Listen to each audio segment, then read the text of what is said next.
예, 말씀 함께 보겠습니다. 사무엘하 14장 12절에서 24절입니다.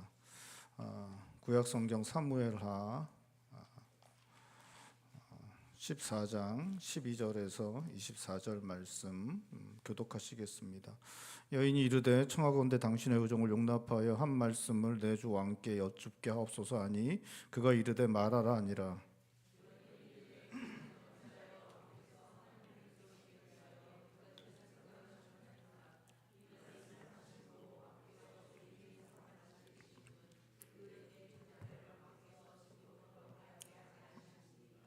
우리는 필경 죽으리니 땅에 쏟아진 물을 다시 담지 못함 같을 것이오나 하나님은 생명을 빼앗지 아니하시고 방책을 베푸사 내쫓긴 자가 하나님께 버린 자가 되지 아니하게 하시나이다.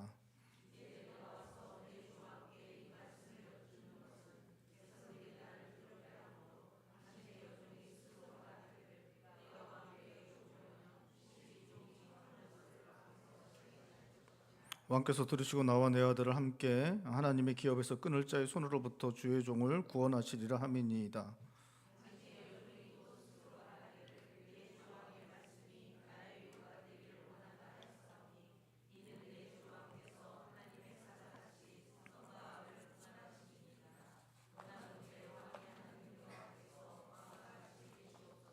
왕이 그 여인에게 대답하여 이르되 바라노니 내가 내게 묻는 것을 내게 숨기지 말라. 여인이 이르되 내 주 왕은 말씀하옵소서.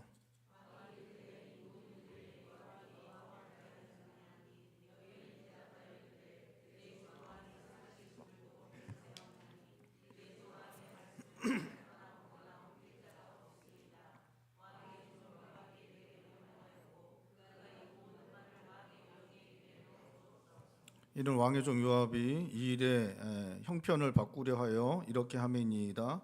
내 주 왕의 지혜는 하나님의 사자의 지혜와 같아서 땅에 있는 일을 다 아시나이다 아니라.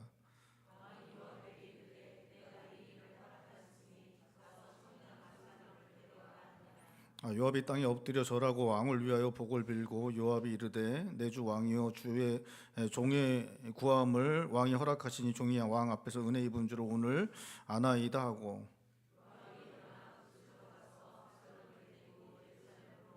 함께 보겠습니다. 왕이 이르되 그를 그의 집으로 물러가게 하여 내 얼굴을 볼 수 없게 하라 하매 압살롬이 자기 집으로 돌아가고 왕의 얼굴을 보지 못하니라. 아멘.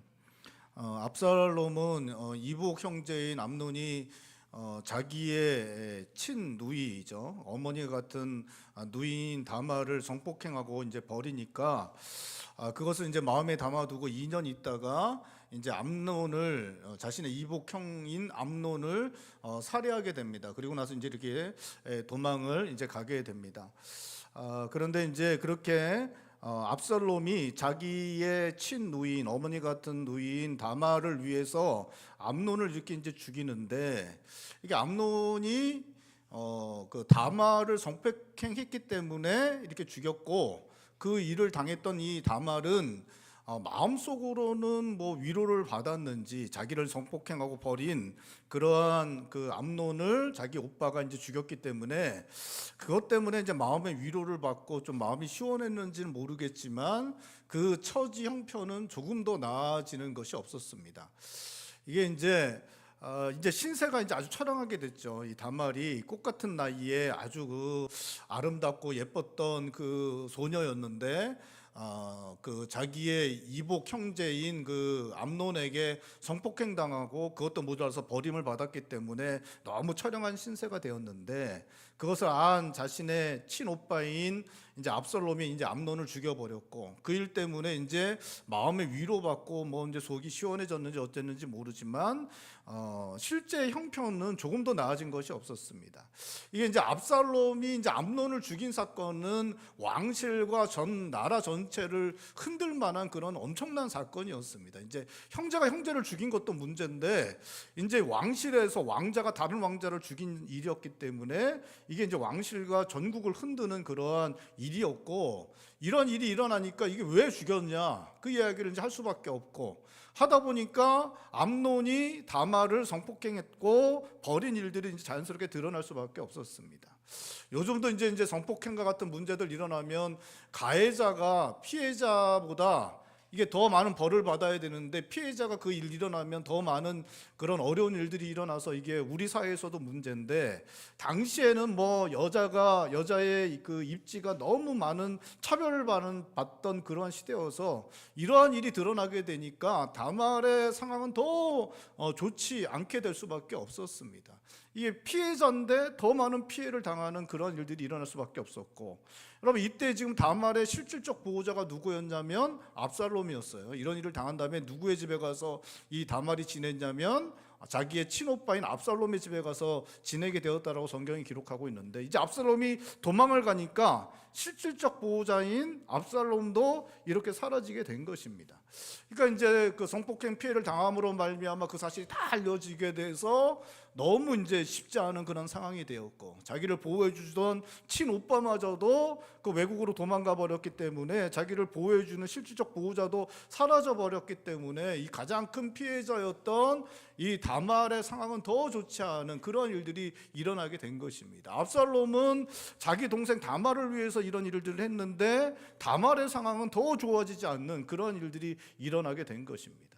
압살롬은 정의를 세우기 위해서, 자기네 아버지 다윗은 암논이 그런 짓을 저질렀는데도 눈 감아버리는 그런 일들을 했기 때문에 자기는 그래도 정의를 세우겠다라고 그렇게 생각하고 일을 했는지 모르겠습니다. 세상을 바꾸려고 일을 했는지 모르겠습니다. 뭐 돌아와서 압살롬이 이제 사람들을 재판해주고 이야기 들어주고 그런 거 보면 자기는 뭔가 세상을 바꾸고 정의를 실현하겠다는 생각이 있었던 것 같은데 그런 일들은 일어나지 않습니다.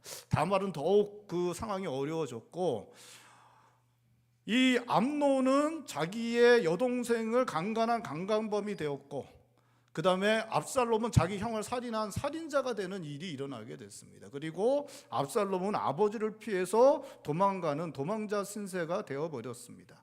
그래서 더 큰 문제는 뭐냐, 압살롬은 자기 형의 피를 자신의 손에 묻혔기 때문에 더 이상은 하나님께서 쓰시지 않는, 하나님께 쓰임받지 못하는 그런 사람이 되어버렸다라고 성경은 기록하고 있습니다.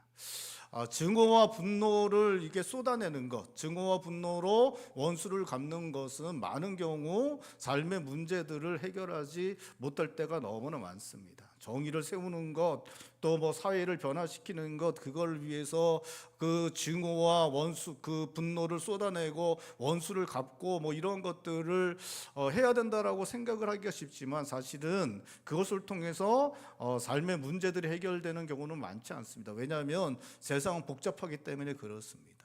여러분, 세상은 다 얽혀 있어요. 세상은 다 얽혀 있습니다. 그래서 우리가 생각하기에는 정의를 세우는 것 같지만 그것 때문에 고통을 당하는 사람들이 생겨날 수밖에 없습니다. 압살롬은 다말을 위해서 이런 일을 했죠. 그렇죠? 압살롬이 이 일을 한 가장 큰 이유는, 이 일을 하기 위한 가장 큰 이유는 다말을 위해서 복수를 해주기 위해서 이 일을 했습니다. 근데 이 일 때문에 가장 큰 고통을 당한 사람은 누굽니까? 다말이에요. 다말입니다. 다말이 모든 사람들이 그 당시에 가해자를 손가락질하는 게 아니라 피해자를 손가락질하는 일이 일어나는 그런 시대적 상황이었고, 실질적 보호자인 압살롬이 떠나버렸기 때문에 더 처량한 신세가 될 수밖에 없었습니다. 다말을 위해서, 정의를 위해서 이렇게 했는데 세상은 바뀌어지지 않고 다말은 그렇게 되고, 또 자기는 도망자가 되고 더 나아가 하나님께 버림받는 데까지 가는 그런 일들이 일어날 수밖에 없었던 것입니다. 여러분, 분노와 또 증오를 쏟아내는 것으로는 정의도 세워지지 않고 변화도 일어나지 않고 회복의 일도 거의 일어나지 않습니다.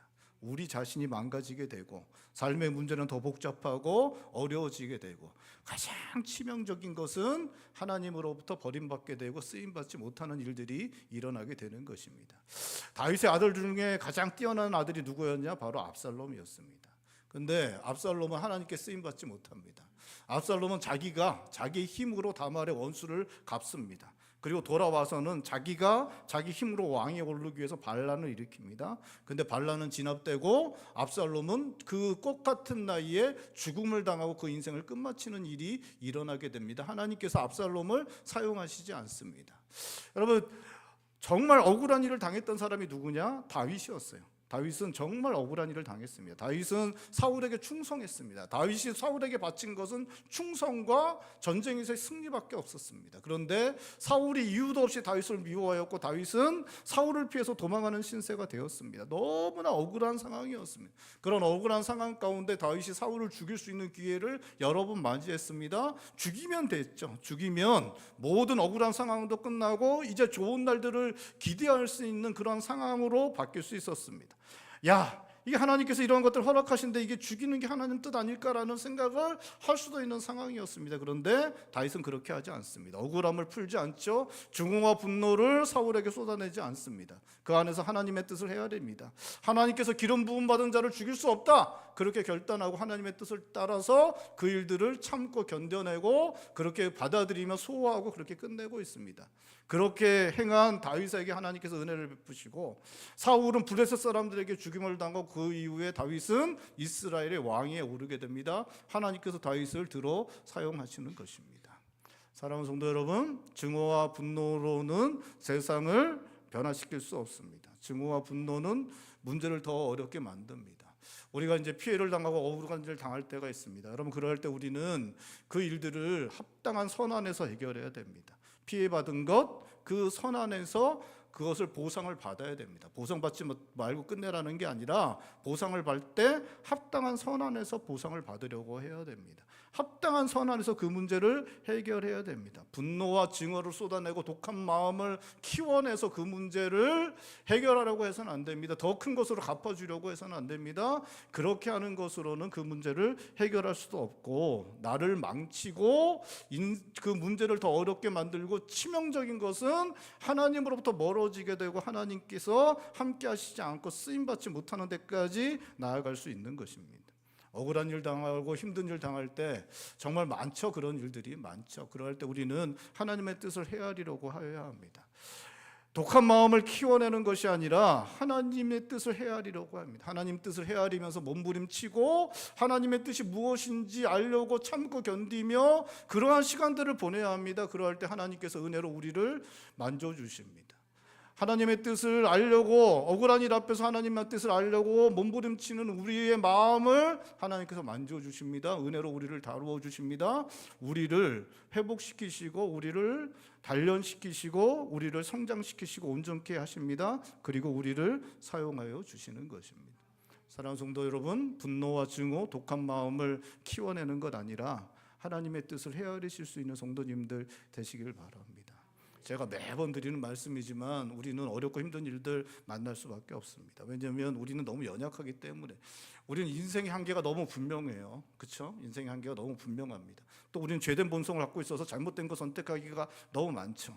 우리는 우리 스스로도 너무 부족하고 한계도 있고 죄악된 욕심으로 잘못된 거 선택할 때도 너무 많습니다. 우리가 살아가는 세상은 어떻냐? 악하죠. 그렇죠? 악합니다. 옆에 앉아있는 분들 보십시오.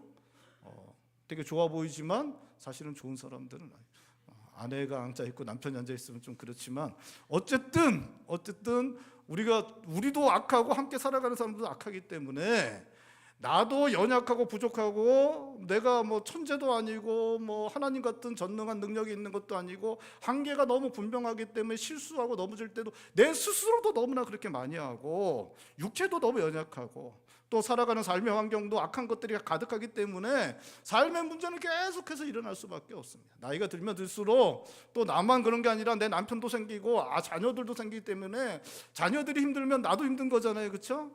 그렇기 때문에 인생은 문제로 어려움으로 계속 될 수밖에 없습니다. 억울한 일도 너무 많이 생길 수밖에 없고 하나님 왜 나는 왜 이런 문제가 계속 생겨나요? 왜 우리 애들은 이렇습니까? 옆집 애는 잘 되는데 막 그러면서 여러분 그게 다 그런 거 다 그렇죠. 다 그렇습니다. 그러한 것들을 하나님의 뜻을 헤아리려고 노력하고 그 안에서 몸부림칠 때 하나님께서 우리의 마음을 만져주십니다. 하나님께서 은혜로 우리를 다루어 주십니다. 우리를 단련시키시고 온전케 하십니다. 그럴 때 하나님께서 함께 하시는 사람이 되고 쓰임받는 사람이 되는 것입니다. 분노와 증오로 독한 마음으로 마음을 키워가는 것이 아니라 하나님의 뜻을 헤아리고 그 뜻을 헤아리는 중에 하나님께서 우리를 단련시키셔서 하나님이 함께 하시는 사람, 하나님의 은혜가 함께 하시는 사람으로 이 세상을 살아가시는 성도님들 되실 수 있기를 주님의 이름으로 축원드립니다. 압살롬이 암논을 죽이고 도망을 하고 3년이 지났고 3년 지난 시간 동안 다윗은 암논의 죽음에 대해 어느 정도 마음을 추스르게 된 것 같습니다. 그러니까 이제 3년 지나고 나니까 자식이 아들이 죽었는데 뭐 완전히 다 나아졌다고는 할 수 없겠지만 조금 추스리게 된 것 같습니다. 그래서 좀 추스리게 되니까 이제 떠나간 아들이 보고 싶은 거예요. 그래서 떠나간 아들 압살롬 이제 3년 동안 헤어지니까 그 마음이 간절해졌다라고 성경은 말씀하고 있습니다. 다윗은 마음의 위로를 받았고 압살롬을 향해서는 마음이 간절해졌다라고 말씀하고 있습니다. 13장 39절 말씀, 13장 오늘 14장 읽었고요. 13장 39절 말씀 우리 한 목소리 읽어볼까요? 13장 39절입니다. 한 목소리 읽겠습니다. 다윗 왕의 마음이 압살롬을 향하여 이렇게 이제 압살롬에 향한 마음이 간절하고 이제 암논에 대한 마음이 좀 이렇게 추스려지니까 압살롬에 향한 마음이 간절해졌어요. 그래서 보고 싶은 마음이 간절해졌다는 것을 알아챈 사람이 있었습니다. 그 사람이 누구냐? 바로 요압이었습니다. 요압은 다윗의 최측근이었어요. 최측근이어서 다윗이 어떤 마음을 품고 있는지 잘 알고 있어서 그 마음이 압살롬에게 가 있다는 걸 너무 잘 알게 돼서 이 문제를 해결해야겠다 생각을 했던 것 같습니다. 이제 요압은 다윗과 친척 관계였습니다. 그래서 이제 다윗의 조카가 누구냐? 요압이었어요. 그러니까 다윗의 누이의 아들이 요압입니다. 그래서 요압에게 외삼촌이 누구냐? 다윗이었습니다. 그러니까 되게 가까운 사이죠. 가까운 사이인데 어쨌든 이 요압이 자기 외삼촌 집안에 일어난 문제를 해결하겠다. 외삼촌과 자기의 사촌 형제인 압살롬과의 관계를 회복하겠다라는 생각들을 좀 하게 된 것 같습니다. 그런데 이제 요압이 이러한 마음을 품게 된 것은 사실은 자기 외삼촌 집안의 문제를 해결하는 것만이 그 마음의 이유가 아니었습니다. 사실은 그건 뭐 이제 이유도 아니죠. 요압이 이렇게 생각한 것은 그 요압의 마음에 권력에 대한 욕심이 아주 많은 사람이었기 때문에 그렇습니다. 현재 권력의 정점에 있었던 사람은 다윗 왕이었습니다. 다윗 왕의 마음을 알아주고 그 마음을 기쁘게 해주어서 자기의 권력을 더 강화시키려는 마음이 있었고, 그 다음에 이제 암논이 죽었으니까 이제 미래의 왕이 될 그 가능성이 높아진 가장 높은 사람이 누구냐? 압살롬이었어요. 이 당시에는 이제 솔로몬이 이제 왕으로 하나님께서 언약을 주셨지만 그래도 이제 그게 이제 이루어지려면 아주 시간이 많이 남았으니까 이 당시에 가장 왕위에 그 가까이 있던 사람이 이제 압살롬이 되었거든요. 그러니까 압살롬을 이제 불러오는 일을 자기가 앞장서면 미래에 왕위에 압살롬이 올라가게 되면 자기의 권력을 계속 유지할 수 있을 거라는 그런 생각을 했던 것입니다. 그러니까 현재 권력의 정점에 있는 다윗의 마음을 기쁘게 해서 자기의 권력을 강화시키고 미래의 권력인 그 압살롬을 불러오는 일을 자기가 앞장서서 미래의 권력까지도 이제 확보하고 싶은 마음이 있어서 이 일을 이제 나서고 있는 것입니다. 이 이제 요압이라는 사람은 아주 권력지향적인 그런 사람이었습니다. 이제 나중에 이제 이 다윗이 죽을 때에 이 압살롬이 아도니아를 왕으로 올리려고 그래요. 이때도 이 사람이 권력을 갖다가 계속 유지하려는 마음으로 이 아도니아를 왕에 올리려다가 이제 그게 잘못되니까 결국은 이제 죽음을 맞이하는데, 요압은 평생에 걸쳐서 이 권력을 얻으려는 것에 마음을 들였고 그것을 이제 행하는 그런 일들을 보여주고 있는데, 오늘 본 말씀에서 지금 이제 압살롬을 불러 올려는 것도 자기의 권력을 강화시키고 유지하려는 그런 목적으로 이렇게 행하는 것입니다. 이 요압이 이제 이 일을 하기 위해서 이제 한 것이 이제 일을 꾸미는데 드고아에 있는 한 여인을 이제 불러오게 됩니다. 드고아는 그 예루살렘에서 멀리 떨어져 있는 아주 작은 마을이었습니다. 그 작은 마을에서 알지 못하는 한 여인을 이제 불러오게 된 것입니다. 이 여인을 불러와서 자기가 지어낸 말들을 이 여인을 통해서 다윗에게 해서 다윗의 마음을 돌리려고 이 여인을 불러온 것입니다. 근데 이제 처음에 얘기를 시작하려면 지어낸 얘기인 게 들키면 안 되잖아요, 그렇죠? 근데 이제 예루살렘에 살고 있는 사람 중에 한 여인을 불러오면 그 여인의 형편을 다 알고 있는데 그 여인이 이제 지어낸 이야기를 하면 이제 그걸 갖다가 다윗도 알아차리고 신하들도 알아차려서 얘기도 못할 수 있잖아요, 그렇죠? 그러니까 이 여인이 무슨 얘기를 할 거냐면 자기가 과부고 아들 둘이 있고 뭐 이런 이야기를 하는데, 예루살렘에 사는 여자가 과부가 아닌 여자를 뭐 불러왔는데 이 여자가 그런 자기가 과부다라고 하면 이제 알아차릴 수 있잖아요. 그러니까 아주 멀리 있는 데서 알지도 못한 여자 불러와서 그 이야기를 이제 시키고 있는 것입니다. 근데 이 여자가 와서 이제 다윗 왕에게 이야기를 합니다. 나는 과부인데 아들 둘이 있었다. 아들 둘이 있었는데 그 아들 둘이 들에 가서 아무도 없을 때 둘이 치고받고 싸웠다. 무슨 일 때문에 생겼는지 모르지만 치고받고 싸우다가 하나들이 하나들을 죽이게 되었다라고 그렇게 이제 말하고 있습니다. 아무도 없으니까 말리는 사람도 없었고, 말리는 사람 없다 보니까 그냥 싸움이 격해지다 보니까 치고받고 싸우다 보니까 그냥 죽게 되었다라고 그렇게 말하고 있습니다. 하나들이 죽었는데 남은 아들도 친척들이 몰려와서 이 아들 살인자니까 죽여야겠다라고 그렇게 이야기한다고 합니다. 그래서 그 아들을 죽이면 상속자가 죽는 거라서 자기는 너무 힘들게 된다. 살아남은 아들마저도 죽고 상속자도 죽기 때문에 자기는 너무 힘들게 된다 그러고 다윗 왕에서 이제 부르짖습니다. 다윗 왕은 원래 백성들에게 마음이 후한 사람이죠. 자비로운 왕이고 백성들을 불쌍히 여기는 좋은 임금입니다. 좋은 왕입니다. 그러니까 여자가 와서 그렇게 이야기를 하니까 그 여자의 말을 듣습니다. 율법에서 보면 사람이 사람을 죽이면 그 사람을 반드시 죽여야 되는데 우발적으로 죽인 경우는 살 길을 열어줍니다. 그래서 도피성에 가서 살 수 있도록, 그래서 그러한 여지들을 이렇게 율법도 이렇게 구제할 수 있는 여지들을 이렇게 남겨두게 됩니다. 근데 이 아들은 둘이서 이제 들에가 싸웠고 서로가 죽이려고 친 건 아니죠, 그렇죠? 싸움 났는데 형제들끼리 싸울 수 있잖아요, 그렇죠? 안 싸우십니까? 이게 형제들끼리 싸울 때 죽이려고 싸우는 건 아니잖아요, 그렇죠? 그럴 줄은 몰랐는데 죽이려고 싸우진 않잖아요, 우리가. 그렇잖아요, 형제들끼리 싸울 때. 그러니까 얘네들도 죽이려고 싸운 건 아니잖아요, 그렇죠? 근데 치고받고 싸우다 보니까 잘못 때렸는데 잘못 맞아서 죽을 수 있잖아요. 이렇게 잘못 맞아 넘어졌는데 뭐 돌에다 부딪혀서 죽다든가. 그러니까 이건 이제 우발적으로 이게 죽은 거기 때문에 얘는 이제 구제할 수 있는 이제 여지가 있었던 거, 율법적으로 보아도. 그러니까 이제 다윗이 그러죠. 야, 걱정하지 말라고, 친척들이 못 죽이게 내가 명령하겠다라고 그렇게 이제 이야기를 하게 됩니다. 그러면서 이제 걔를 살려주겠다라고 이렇게 이야기를 하죠. 그때 이 여자가 이 얘기를 듣고 나서 하는 이야기가 마치 압살롬도 그것과 비슷하다는 식으로 이야기를 하게 됩니다. 그러면서 하나님께서도 죽은 사람이 이미 죽었으니까 살 사람에게 살 방책을 열어주실 것이다, 이렇게 이야기합니다. 그래서 하나님도 은혜를 베풀어 주실 것이다라는 이야기까지 이 여자가 하게 됩니다. 우리 14절 말씀 한 목소리 읽어보죠. 14장 14절 말씀. 14절 말씀 한 목소리 읽겠습니다. 우리는 필경 죽으리니 땅에 쏟아진 물을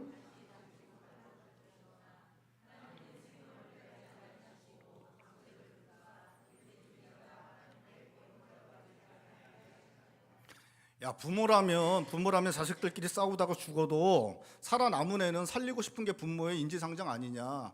당신도 그렇고 나도 그렇다. 왕도 그렇게 생각하시지 않냐. 그러니까 살려야 되지 않겠냐라고 이야기를 합니다. 그러면서 하나님께서도 살아남은 자에게 살 길을 주시는 분이다라고 이야기를 합니다. 그러면서 이 여인이 하는 얘기가 압살롬도 그렇기 때문에 살려야 된다라는 이야기를 왕에게 이제 한 것입니다. 다윗 왕에게 그렇게 한 것이에요. 다윗에게 그렇게 한 것입니다. 근데 이제 이 여인의 이야기는 이제 지어낸 이야기이기도 하고 그 잘못된 것이 좀 있습니다. 잘못된 이야기가 있습니다. 이 여인은 이제 자기 아들들하고 아들들 중에 살인한 아들과 압살롬이 같다, 비슷하다라고 이야기를 하면서 압살롬도 살려야 된다고 이야기하자면 완전히 다른 경우입니다. 그러니까 이 아들들은 우발적으로 서로 죽이려고 싸운 건 아니잖아요, 그렇죠? 그러다가 이제 우발적으로 죽은 거지만 암논을 압살롬이 죽인 거는 우발적으로 죽인 게 아닙니다. 계획하에 죽인 것이고, 그렇게 계획적으로 죽였을 경우는 율법에서는 반드시 죽여야 된다, 그렇게 이야기를 하고 있습니다. 그리고 완전 다른 것이죠.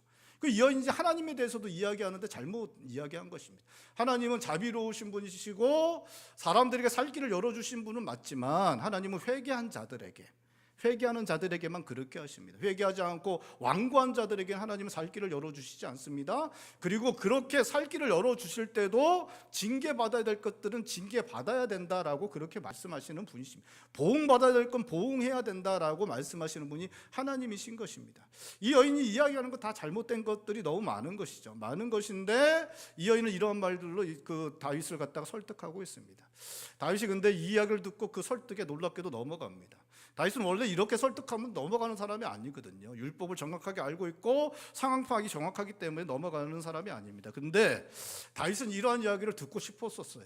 그 마음에 그 압살롬에 대한 마음이 간절했기 때문에 누구라도 압살롬을 좀 살려주자고 이야기를 누군가가 하기를 기다리고 있었던 것 같습니다. 이 여인이 이런 이야기를 하니까 이야기를 받아들이고, 야, 이거 요압이 너에게 알게 한 거 아니냐라고 그렇게 이야기를 합니다. 그때 여인이 요압이 자기에게 준 거다, 자기에게 다 준 얘기를 자기가 한 것이다라고 이야기를 합니다. 그랬더니 다윗은 그걸 갖다가 다 좋다는 듯이 받아들이고, 자기가 설득됐다는 듯이 그냥 다 하면서 다 받아들이고 요압을 시켜서 압살롬을 불러오라고 그렇게 이야기를 하고 있습니다. 21절 말씀 우리 한 목소리 읽어보겠습니다. 21절입니다. 왕이 요압에게 이르되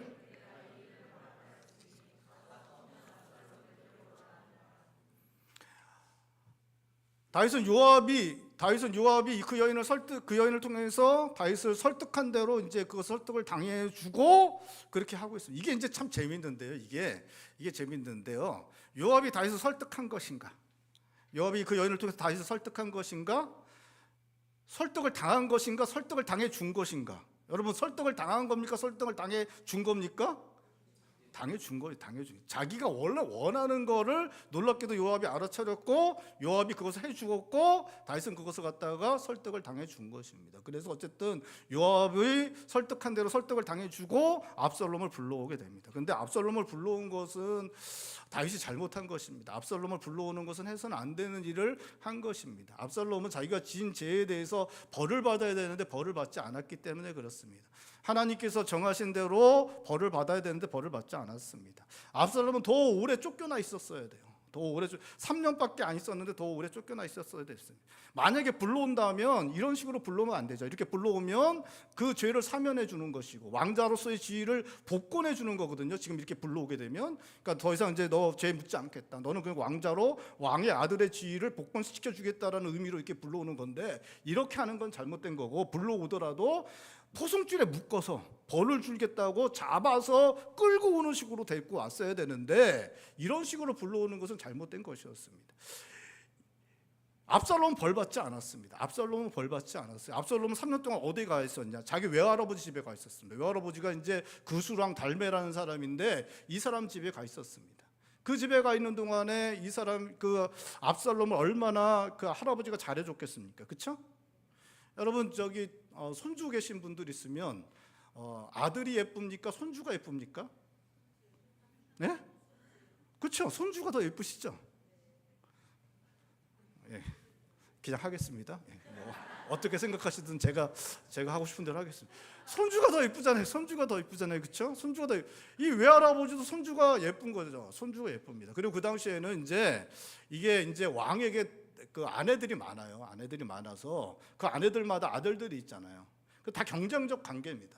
그래서 외할아버지 볼 때 자기 딸의 아들이기 때문에 자기 딸의 아들이 왕이 돼야죠. 그렇죠? 외할아버지 보면 자기 딸의 아들이 왕이 돼야 되는데 자기 딸의 아들이 왕이 돼야 되는데 이 아들이 암논을 죽였어요. 근데 아무 이유 없이 죽인 것도 아니고 자기 딸을 갖다가 이 암논이 그렇게 해서 죽인 거기 때문에 외할아버지 입장에서는 압살롬이 잘한 겁니까? 못한 겁니까?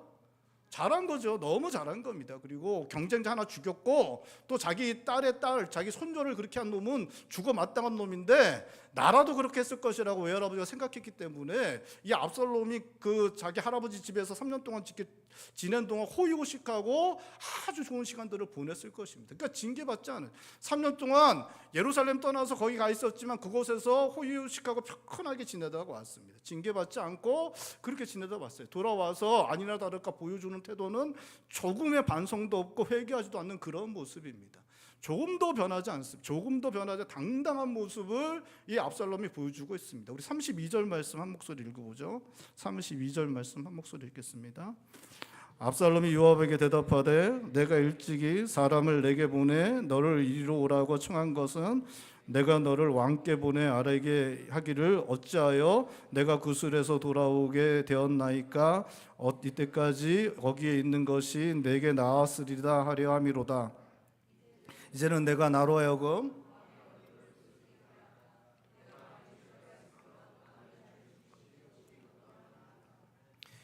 다윗이 이제 압살롬 온 다음에 압살롬을 보지 않거든요. 이게 뭐 불러는 왔지만 보는 게 좀 마음에 좀 그렇게 걸렸겠죠. 이제 징계도 안 하고 보니까.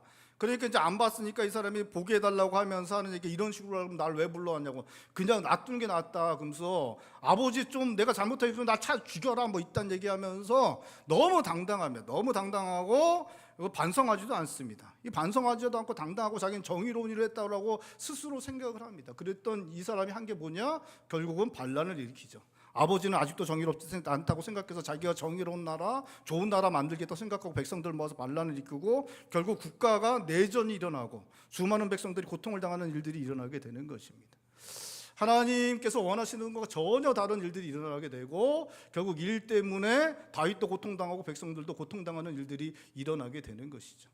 여러분, 다윗은 이것이 옳은 것이 아니라는 걸 잘 알고 있었습니다. 그럼에도 불구하고 이런 결정들을 내리죠. 이런 결정을 내린 것은 다윗이 압살롬을 너무나 사랑했기 때문에 그렇습니다. 다윗은 암논을 너무나 사랑해서 암논이 자기의 누이를 성폭행하고 버렸는데도 아무런 제재도 가하지 않습니다. 징계하지 않습니다. 오늘 본 말씀에서는 압살롬에게도 동일하게 하고 있습니다. 징계 가하고 벌을 내려야 되는데 그렇게 하지 않습니다.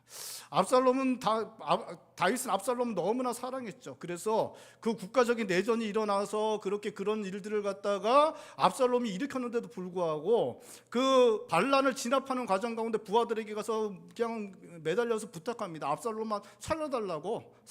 이제 내전을 갖다가 압살롬이 쿠데타를 일으켜서 내전이 일어나게 되죠. 반란을 일으켜서 내전을 진압하는 가운데 백성들에게, 그 부하들에게 압살롬 좀 살려달라고 그렇게 합니다. 그렇게 하고 압살롬이, 근데 요압이 죽여버리잖아요. 죽여버리고 나서 죽음 앞에서 그 슬픔을 헤어나오지 못하는 그 내전의 주범인데, 반란을 일으킨 주범인데도 불구하고 그 압살롬을 너무 사랑해서 어쩔 줄 몰라 하는 그런 모습을 보여주고 있는 것입니다. 다윗은 원래 이렇게 마음을 빼앗기는 사람이 아닙니다. 그러니까 사울은 백성들의 칭찬에 마음을 빼앗겼잖아요. 근데 다윗은 백성들의 칭찬에 마음을 뺏기지 않았습니다. 다윗은 영웅심이나 복수심에 마음을 빼앗기는 사람이 아니었습니다. 그런데 다윗은 놀랍게도 밧세바에게 마음을 빼앗기고 자기 아들들에게 마음을 빼앗기고, 그렇게 마음을 빼앗겨서 잘못된 판단을 내리고 잘못된 결정들을 함으로 말미암아 국가적인 시련을 당하게, 자기 인생도 고통을 당하고 국가적인 시련을 겪게 되는 것들을 보여주고 있는 것입니다. 여러분, 우리가 너무나 어떤 것들을 사랑하게 되면 그 사랑하는 것 때문에 잘못된 판단들을 할 수 있습니다. 성경에서 가장 큰 문제라고 이야기하는 것은 하나님보다 더 사랑하는 것이다 라고 말씀하고 있습니다. 하나님보다 뭔가를 더 사랑하게 되면 그 사랑하는 것 때문에 하나님의 뜻을 어기게 되고 잘못된 것들을 결정하게 된다. 그리고 그렇게 잘못된 결정으로 말미암아 자기도 망하고 놀랍게도 그 사랑하는 것까지도 망하게 할 수 있다라고 성경은 우리들에게 말씀하고 있습니다. 여러분, 우리가 어떤 것들을 너무나 사랑하고 있다라면 우리는 좀 돌아봐야 됩니다. 이게 혹시 하나님보다 더 사랑하고 있는 것은 아닌가? 우리는 생각을 해야 됩니다. 여러분, 하나님보다 더 사랑하는 거 있다면 성경이 우리들에게 주는 교훈은 무엇인가? 그것 때문에 우리의 인생이 망할 수 있다는 것입니다. 하나님보다 더 사랑하는 것이 있다면 그것 때문에 우리가 망할 수도 있고, 더 심각한 문제는 뭐냐? 그 사랑하는 것도 망하게 될 것이다. 그 사랑하는 것도 부서지게 될 것이다. 성경은 우리들에게 말씀하고 있는 것입니다. 우리가 무언가를 사랑한다면 하나님보다는 사랑하지 않아야 된다. 무언가를 좋아하고 무언가가 잘 되기를 바란다면 하나님보다는 아끼지 않아야 된다. 그래야 그것도 잘 되고 그것도 복을 받게 될 것이다. 성경에 우리들에게 주시는 말씀인 것입니다. 사랑하는 성도 여러분, 남편을 사랑하고 아내를 사랑하고 자녀들을 사랑하고 주어진 것들을 사랑하는 것 충분히 좋은 것이고 마땅한 것입니다. 우리가 그렇게 해야 됩니다. 하지만 하나님보다 더 사랑한다면 그것은 사랑하는 것이 아니라 그것을 망가뜨리는 것이 될 수 있다는 것 잊지 않아야 합니다. 우리는 하나님의 뜻대로 살아가야 합니다. 하나님 뜻대로 행해야 합니다. 하나님 뜻대로 사랑하는 것을 하지 못하도록 막을 정도로 사랑하는 것 있다면 여러분, 그것 내려놓아야 합니다. 그것 때문에 우리도 망하고 그것도 망가뜨리는 일들을 우리가 할 수 있을 것입니다. 하게 될 것입니다.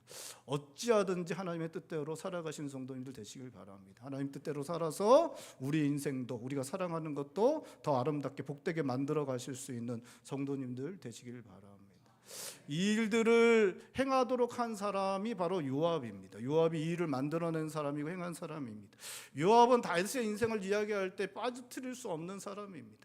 요압이 이 모든 것들을 지어냈고 만들어냈고 요압이 이 일들을 행하는 모습을 보여주고 있는 것입니다.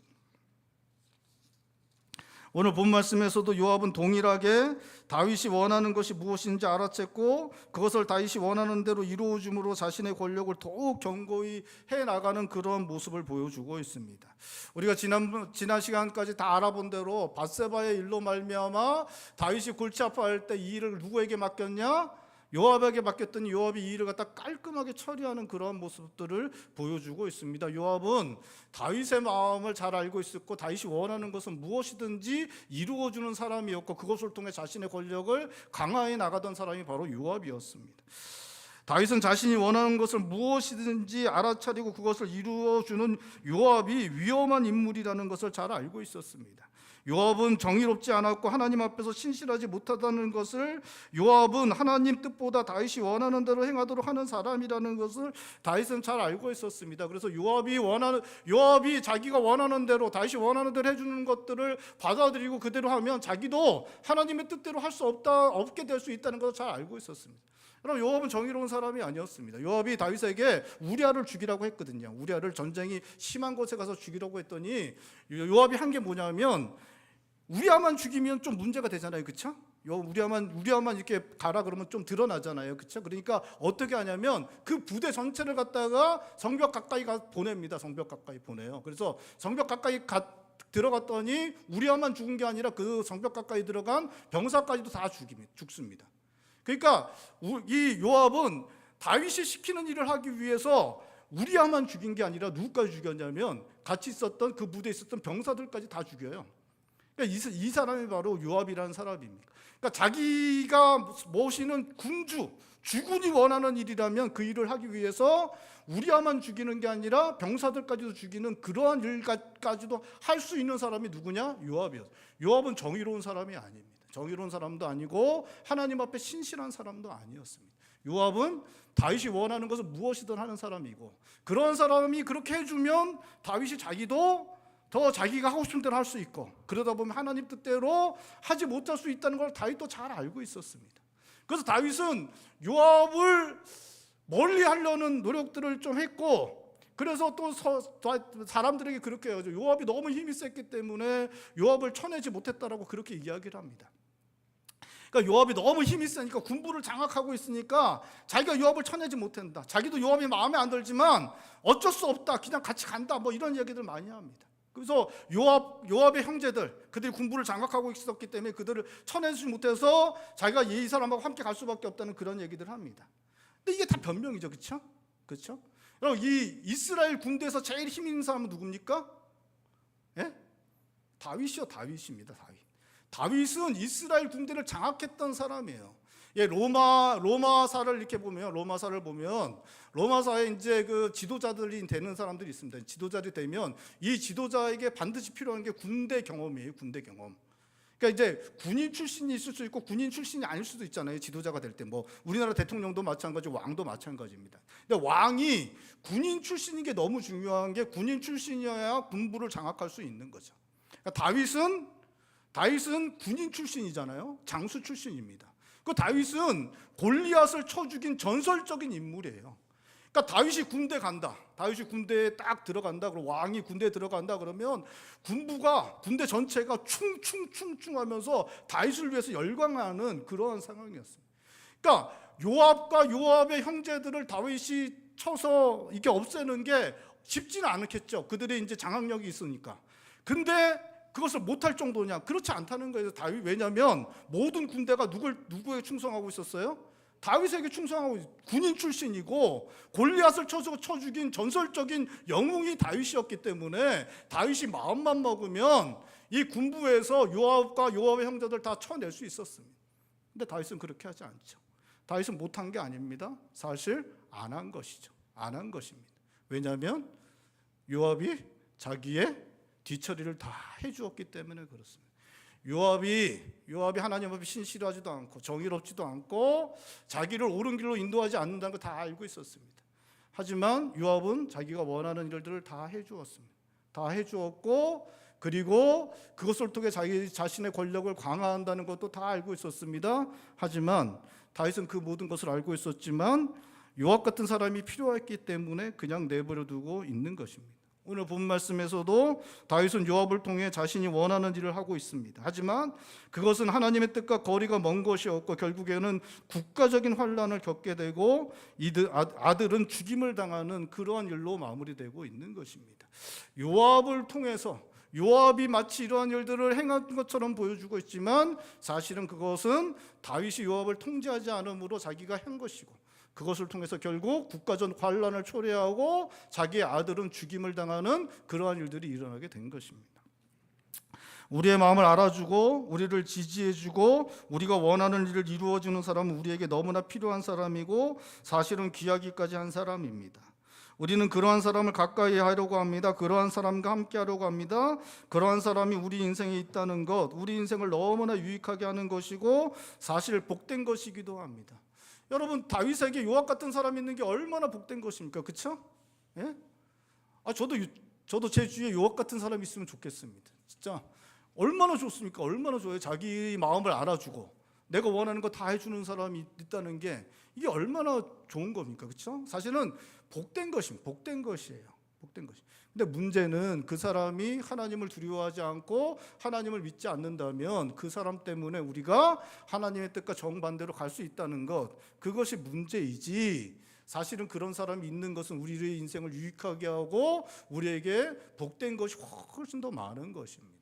우리가 기억해야 되는 것은 그러한 사람이 만약 하나님의 뜻을 따르지 않고 하나님을 믿지 않는다면 그 사람 때문에 우리가 하나님의 뜻을 어기는 길로 갈 수 있다는 것을 우리가 잊지 않고 그 사람을 잘 통제하고 잘 이끌어야 된다는 것입니다. 우리가 잘 통제하고 이끌기만 하면 우리 스스로를 내 자신을 쳐서 내 자신을 먼저 하나님의 뜻에 복종하고 그 사람 잘 이끌기만 하면 그 사람이 우리에게 유익한 사람이 되고 복된 사람이 될 수 있는 것입니다. 요압이 잘못된 것이 아닙니다. 여러분, 요압이 잘못된 것이 아니에요. 요압은 우리에게 축복과 같은 사람이 될 수 있습니다. 요압이 잘못된 게 아니라 다윗이 잘못된 것이죠. 다윗이 자기를 쳐서 잘 복종시켰으면, 다윗이 자기 환경을 잘 만들어 갔으면 요압은 유익한 사람, 복된 사람이 될 수 있었던 것입니다. 여러분, 우리는 삶을 살아가면서 어떠한 때로도 하나님 앞에 서려고 하여야 합니다. 하나님께 묻고 그 뜻을 구하여야 합니다. 내 뜻대로가, 내가 원하는 대로가 아니라 하나님의 말씀을 따라 그 뜻을 따라 살아가려고 하여야 합니다. 우리는 언제든지 우리의 삶을 멈추어서고 하나님의 뜻을 구할 수 있는 환경을 만들어 가야 합니다. 하나님의 뜻을 구하는 시간과 장소를 가까이 해야 합니다. 하나님의 뜻을 말해주고 하나님의 뜻을 구하도록 좋아하는 사람을 만나야 합니다. 하나님의 뜻에 우리의 마음이 기울어져 있어야 합니다. 여러분, 요압이 나중에 다윗의 시간이 흘러갈수록 요압은 드러나는데 드러나지 않는 사람이 한 사람이 있습니다. 누구냐? 나단입니다. 다윗은 더 이상 다윗의 인생에 나단이 등장하지 않습니다. 여러분, 나단을 계속해서 만났어야 됩니다. 나단의 이야기를 계속 들었어야 됩니다. 나단과 함께하는 시간을 가졌어야 합니다. 그러면 요압도 통제가 됐을 것입니다. 다윗은 계속해서 하나님께 물었습니다. 하나님께 묻는 시간을 갖고 나단을 만나는 시간을 계속 가졌었는데 시간이 지나갈수록 나단을 만나지 않습니다. 요압만 만나. 하나님께 나아가는 시간을 갖고 하나님의 사람을 만나고 하나님의 뜻을 들었다면 요압을 통제하였을 것이고 요압은 다윗에게 축복과 같은 사람이 될 수 있었을 것입니다. 근데 다윗은 그렇게 하지 않았습니다. 여러분, 우리가 하나님께 나아갈 시간을 언제나 확보해야 됩니다. 하나님께 나아갈 장소를 언제나 확보해야 됩니다. 하나님의 사람을 만나야 됩니다. 하나님의 뜻대로 조언하는 사람을 만나야 됩니다. 그러면 요압을 통제할 수 있을 것입니다. 사랑하는 성도, 우리 환경을 하나님의 뜻대로 살아갈 수 있는 환경으로 만드는 것, 이것이 너무나 중요한 것입니다. 하나님의 뜻을 구하고 하나님의 뜻을 알고 하나님 뜻대로 살아갈 수 있는 삶의 환경을 만들어내면 요압과 같은 사람도 우리에게 축복이 될 수 있는 것입니다. 사랑하는 성도 여러분, 어찌하든지 하나님의 뜻을 구하는 삶을 살아가실 수 있는 성도님들 되실 수 있길 바랍니다. 하나님의 뜻을 구하고 그 뜻대로 살아갈 수 있는 환경을 만들어내고 그 안에서 하나님 뜻대로 살아감으로 말미암아 주어진 모든 것이 하나님의 복이 될 수 있는 성도님들 되시기를 바랍니다. 여러분, 압살롬도 하나님께서 주시는 축복의 사람이 될 수 있었습니다. 요압도 하나님이 주시는 축복의 사람이 될 수 있었습니다. 여러분, 다윗이 그렇게 만들어갈 수 있었습니다. 여러분의 자녀들도, 여러분과 함께하는 사람들도, 여러분과 함께 주어진 모든 것들도 하나님의 축복이 임하는 것이 될 수 있습니다. 우리가 하나님의 뜻을 구하며 살아가는 사람만 되면 그 모든 것들이 하나님의 복이 될 수 있습니다.